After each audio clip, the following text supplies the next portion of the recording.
I like that opening quite a bit too, and I have my friends over at Brandsent Films and Super Toho Remix to thank for that new title sequence. And it's ironic I should say title sequence because we're going to be talking about a title card today. Now, you're probably wondering why I haven't done an illustration commentary in ages, and that's mainly because I no longer have a camera. However, thanks to the aforementioned Brandsant Films and Super Toho Remix, whose channels will be linked below, I'm going to be doing a lot more illustration commentaries, although they're just going to be... The audio will be live, slightly edited, but the visuals will be taken care of in post from now on.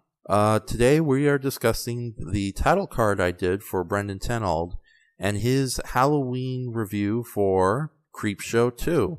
Now, Creepshow 2 is the sequel to the much more beloved, if not far more famous, Creepshow 1, or Creepshow Original, or just Creepshow. And it was a anthology horror movie, which they still made back then, as opposed to today, which is kind of a not exactly a rarity, but a novelty that a lot of people don't favor that much.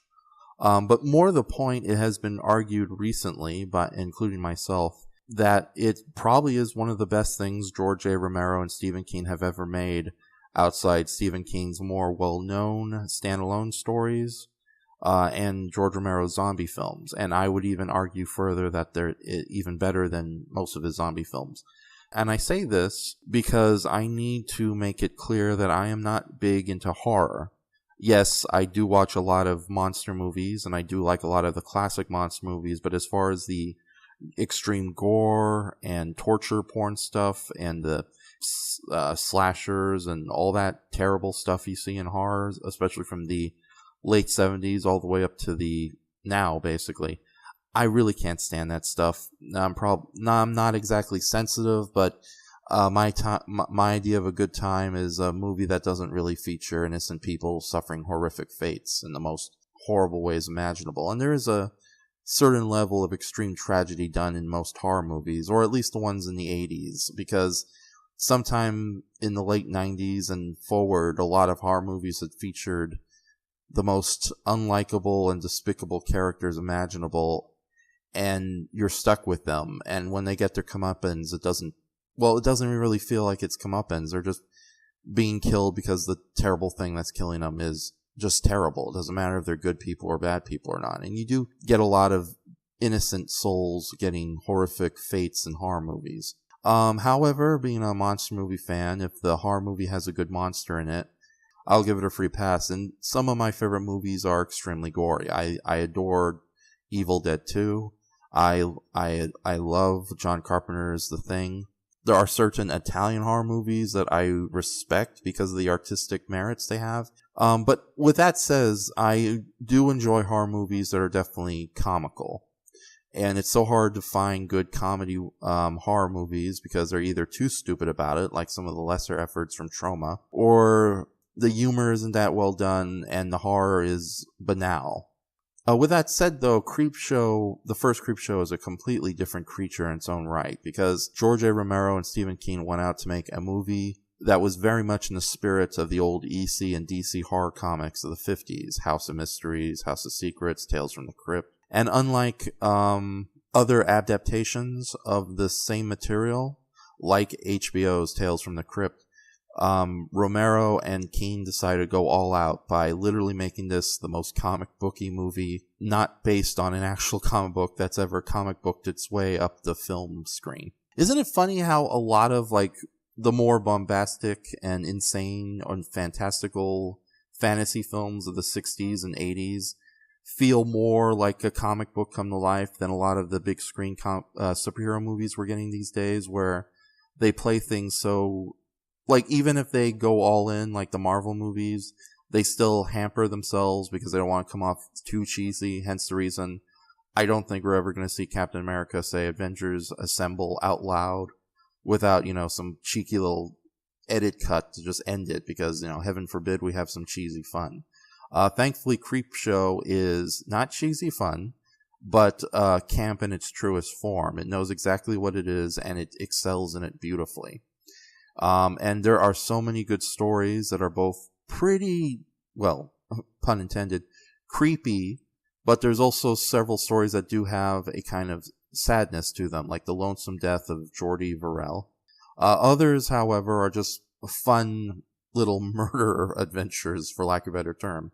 And this is definitely those horror movies where loathsome, terrible, and horrible people get exactly what they deserve, and in the right way, or the fun way, not to come out sounding vindictive. The Crate, and they're creeping up on you.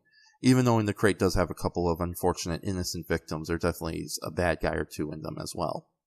So Creepshow is a very unique movie, period. And it's probably like one of the greatest comic book inspired dark comedy horror anthologies ever made. And I adore the movie so much that I've only recently rediscovered it, and I'm planning on getting a special edition DVD, but unfortunately it seems a lot of those are either out of print, but I'm probably just looking at the Shout Factory release. I don't know. I'm not a big horror fan, so I don't know exactly what's going on in the world of horror. Now, with that said, and considering how beloved and successful Creepshow was with both audiences and critics, surprisingly, a sequel to Creepshow is not at all a bad idea in theory, because it is an anthology horror. Anthology horrors, you can just get a bunch of good short stories, execute them well, and boom, you got a movie. Unfortunately, by the time Creepshow 2 came along, the freshness of doing a sequel had long since passed, because the original Creepshow was released in 1982, and the sequel, Creepshow 2, wasn't made until 1987. And even knowing George Romero and Stephen King were still connected to the project, King writing all the stories, and George Romero more or less acting as an executive producer, the whole production was under a completely different group of creators, including director Michael Gornick, and perhaps the bigger lay to blame of Creepshow's underwhelming execution is New World Pictures. Now, New World Pictures was Roger Corman's outfit during the 1980s, and it released a lot of good movies on rather decent budgets. But every once in a while, similar to their much more infamous competitor, Golan Globus, they would sometimes release films under not very good circumstances or ill-advised concepts. And the idea of doing a sequel 5 to 6 years after the first one is never a good idea. And more to the point, New World Pictures did not have the same kind of money to throw around that the original Creepshow 2 did. Out of the 5 original stories, only 3 of them ended up getting filmed. One of them did make it into Tales from the Dark Side, the movie. That would be the Cat from Hell. But the other one, Pinfall, which was another darkly comical story about dueling bowling teams that ends in a horrific, nightmarish way, ended up getting dropped completely. And although Wikipedia here says that the short segment Pinfall was crowdfunded to become its own short film, it looks like nothing's ever come from it, like at all. So, so Creepshow is definitely the redheaded stepchild of the original Creepshow, and it has its own merits. It's like I watched it recently in preparation for Brendan Tenold's title card, and it was much better than I expected. I was going in thinking it was going to be like a really forgettable, low budget, no imagination whatsoever horror movie, but there were some elements of it I actually enjoyed quite a bit. Now, originally, Brendan Tenold, he always wanted his character, his cartoon self, he always wanted from the start to be on that infamous raft from the second story of the anthology, The Raft. So that was planned from the get-go. Hooks and Fang, the other title card artist who took care of Creepshow 1, did this beautiful comic book-inspired illustration. And I knew I couldn't do anything that good, especially in this amount of time. But I still wanted to kind of honor that same theme, so I decided to go along and did what Ricky, aka Hooks and Fang, did by incorporating the major villains / monsters into the story. Although with like the 3 main supernatural entities in Creepshow 2, not counting the wraparound host, the Creep, or the Creeper I think his name is, they're not really villains. one character, well, two of the characters are agents of justice, and justifiably so. One, even though it is a murderous black mass of death that will kill anything it touches, it's just a Lovecraftian horror that just causes harm, period. But I would definitely root for the good guy monsters more so than the bad guy monster.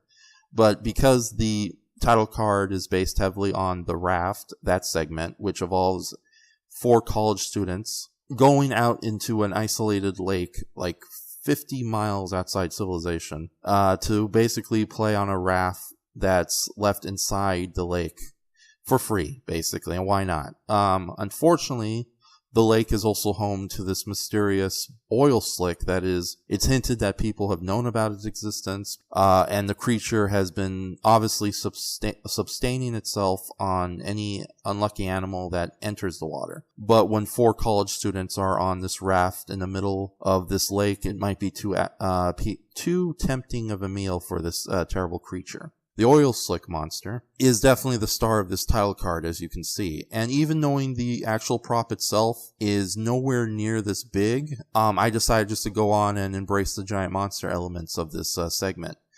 Now, the actual prop itself was covered with all sorts of different details, and I was very tempted to kind of ape that myself with like soda cans and duck bones and weird bony protrusions, which are definitely not natural or something.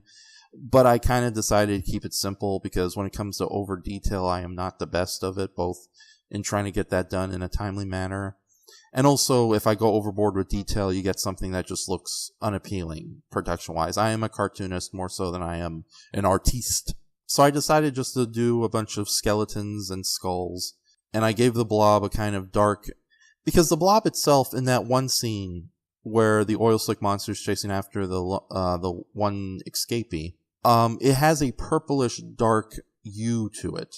And it's, I decided to kind of follow that color scheme, and it came out much better than I expected. This is, for such a simplistic, amorphous slime monster, he looks a lot better than I was expecting. Or it, because let's face it, it's an amorphous blob monster, probably doesn't have any gender whatsoever. So there I go being prejudiced.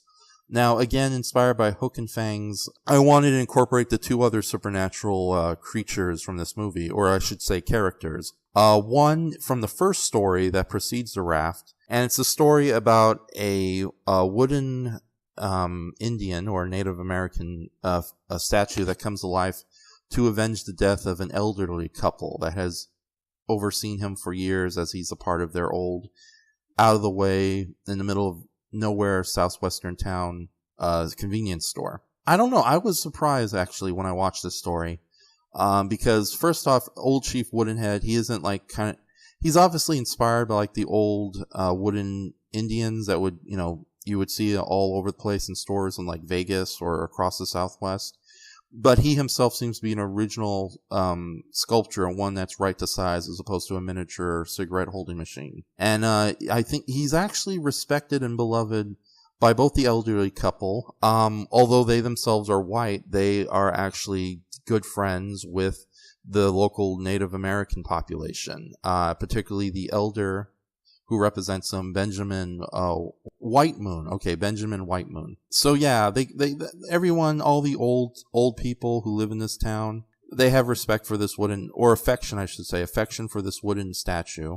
The story begins proper one morning when Benjamin Whitemoon comes, and in order to show their gratitude and appreciation for all the incredible help that Ray and Martha has given to the local population, he gives them a gift of turquoise jewelry with some silver, and tells them to hold on to it for 2 years until him and his people can pay their debts off. If not, then they are allowed to keep that jewelry. And we discover later that the jewelry actually costs thousands of dollars in worth. So these trinkets definitely are worth a damn, and definitely shows the kind of friendship and respect that these people have for each other. Unfortunately, as wonderful as Benjamin Whitemoon is, as wonderful as Ray and Martha Spruce is, the same cannot be said about Whitemoon's nephew, Sam, who, along with 2 cronies, are just they're the worst. They're psychotic assholes. Bullies who have probably gone stir crazy growing up in this horrible town. And they end up causing the unfortunate death of Ray and Martha when Sam and his two cronies try to steal the jewelry along with other materials and cash from the convenience store in hopes that they'll have enough to take them to Hollywood and start their lives anew. This causes Chief Woodenhead, who has already been hinted to be alive throughout the story, to come to life and to take rightful justice against the three hoodlums for killing his friends. And basically, it's actually a very bittersweet story. Again, Creepshow 2 is nowhere near as good as Creepshow 1, but there are some really wonderful elements and stories, and I think that is a combination of Stephen King, probably at his best, as well as the screenwriters who helped adapt the stories further, and the director. So, yeah, but no, it's... Old Chief Woodenhead is that kind of rare horror movie where the monster in question is actually the good guy, and not some innocent person who's been wronged so horribly that they end up becoming an even worse monster than the villains who screwed him over. No, this is honestly an agent of justice who is out for blood only because innocent blood was spilled. And it's funny because unlike similar supernatural agents of vengeance or justice, Chief Woodenhead isn't completely indifferent to the suffering and tragedy that's happened, because it seems that right after poor Ray and Martha meet their ends and Sam and his cronies leave, you can see Chief Woodenhead emote. Like it's all done as a costume. It's really good, but you do see him emote. He is honestly saddened by the situation. One of the things I love about monster movies is when you actually give the monster character. And sometimes it's best not to go over detailed. Why is the creature doing what it does? The motives of the monsters can be kept vague and ambiguous enough for the audience to try to come to their own conclusions. So with that said, I personally like to think that Chief Woodenhead has known everyone in this community for almost half a century at least. Ray and Martha, despite being white men, they were as much friends as Benjamin Whitemoon was. So for this to end as tragically as it is, you honestly see this statue emote and saddened by what has happened just before it decides to put on a fresh coat of war paint and go forth and have its revenge to avenge the death of his friends. But no, it's a really good story, and it definitely got me on board by watching the rest of Creepshow 2. Now, the strongest segment, even though Chief Woodenhead is probably my personal favorite, the strongest segment of the three movies is definitely the raft, and I already discussed about the blob monster and how that ended up being. But I decided to do something different with this title card and do an overhead shot instead of my typical everybody at ground level just standing side by side. As my friend Matt Frank recommended, I honestly need to start working with my positions and perspectives and artwork. And even knowing this is not the best example of what I could do, I'm still very happy with the results, doing this overhead shot and featuring the three main supernatural characters alongside Brendan. And at first I was tempted to cheat with the water that's the blob is housed in, but I decided just to try to recreate it completely from scratch with colors and shading and the ellipse tool, the circular ellipse tool. And it worked out extremely well, actually. Yeah, I could, again, this is a very experimental piece. I'm actually happy with the way this came out, to be honest. It's not perfect, but it's definitely better than I was expecting it to come out. So now, who is this unfortunate African-American gentleman with the sign saying, "You killed me, Raph," well, as he's being sucked into the oil slick monster? Well, he's the lead supernatural element of the third story in Creepshow 2, The Hitchhiker. And he is more or less just a random hitchhiker, possibly homeless, who gets killed in a hit and run off a highway by a lady named Annie Lansing. And this person, the hitchhiker, is never given a proper name, although he's played by an actor named Tom Wright. So here is his character, the hitchhiker, kind of giving the viewer the bird and holding a sign saying, "You killed me, Raph," which I thought would be a lot funnier than just saying, it's like, well, alternatively, I do have an alternative version that says this sucks, and I don't know which version Brendan is going to go with by the time of this recording, but I thought it'd be funnier just saying "you killed me, Raph," because I'm illustrating this, and I chose to have poor Tom Wright, the hitchhiker, be sucked into the blob. To most people, this would seem like an insult, like I just killed off a character for the hell of it, but this is the world of Creepshow, and much like the lady who ran him over, the hitchhiker comes back as a constantly decomposing ghost or spirit that stalks the lady, attacks her car throughout the whole runtime of the Hitchhiker segment. And it's not like the Twilight Zone story of the similar title, The Hitchhiker, where it's kind of a slow burn. This last sequence is basically a car chase, except with one car, and the opposing following villain is a ghost, a very angry, rightfully so ghost. Now, Annie Linsing is nowhere near as huge as a villain as, say, Sam or some of the human antagonists from the first Creepshow. She's just more or less a shallow woman who is cowardly running away from her responsibility. But as the car chase continues, instead of accepting the guilt and turning herself in or showing some decorum to the supernatural events happening, she starts to slowly go mad and doing that thing where she's justifying her actions as she's like running over this unfortunate ghost of the hitchhiker over and over again. So you see somebody who goes from bad to much worse by the end of the story, and it almost kind of justifies the hell that the hitchhiker's throwing her into. So with that said, I like to think that after the oil slick monster devours poor hitchhiker here, the hitchhiker will come back as a ghost and somehow make this oil slick monster pay, or more rightfully so, he'll come and haunt me. So